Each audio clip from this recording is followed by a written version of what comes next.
नाज़रीन मूंखे ॿुधाईंदा हलो त खिपरो लॻ पवण में हिक ई घर जा नौजवान भाउ ऐं भेण काफ़ी सालनि खां पुरस्रार बीमारी सबब अखियुनि जे नूर खां नाबीन बणिजी इंतहाई मुफ़लिसी वारी ज़िंदगी गुज़ारे रहिया आहिनि। उन हवाले सां रिपोर्ट करे रहियो आहे असद शाह।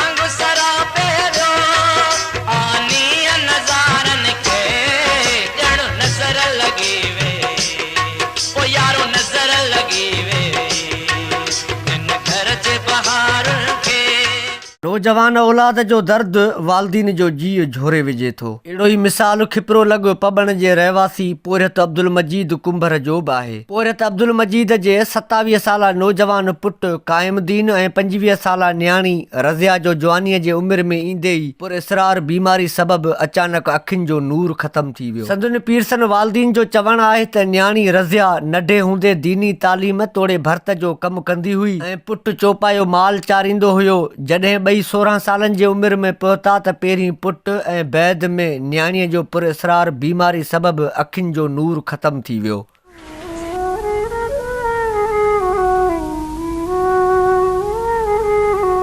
बसार पीरसन पीउ घर जो अल्लाह तलह खपाए बि पंहिंजे औलाद जो इलाज त घणो ई करायो, पर गुरबत ऐं मिसकीनी सबबि वधीक इलाज जी तौफ़ीक़ न हुअण ऐं कंहिं पारां संदुन सार बि न लहण करे नौजवान पुट ऐं न्याणीअ जे अखियुनि जो नूर त वापसि अची न सघियो, पर ॿिन्ही भाउ भेण जे ॿुधण तोड़े ॻाल्हाइण जी सघ बि ख़तम थी वई। मुंहिंजो औलाद अंधो थी वियो जवानी में। अचानक ओछता हाल सारूं पंहिंजे पाड़े जी मदद सां भाउ जी मदद सां काफ़ी असीं कराची अस्पताल हलियासीं। कराची कोरंगी अढाई में 3.5 साल हुसे न सार कोन लथी, उते बि सार कंहिं कोन लथी। पहिरीं अंधो छोकिरो थी वियो, छोकिरो मंगणी थियल माना भेण बदे सां हुई, भेण खे दर्द थी वियो, पोइ हुनखे तड़फी तड़फी भाउ जे ॾुख में अंधी थी वई, गूंगी थी वई ऐं पागल थी वई, घर पई आहे। असां खां ॾाढी तकलीफ़ में गुज़ारियो आहे, गुज़रूं पिया।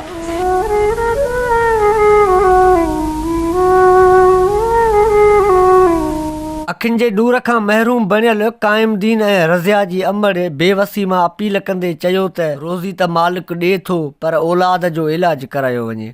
अटो अल्लाह ॾे थो खाऊं था, ईअं वरी मदद मां थिए ओड़ी करो। वीचारी नियाणी सत क़ुरान हूं मरे जाइसि कोन दियोसि पर नियाणी दुख थिए थो न, पर दुख थिए थो। जवान बच्चा आहिनि मुंहिंजा ॿई अंधा मंगाइल ठहियल।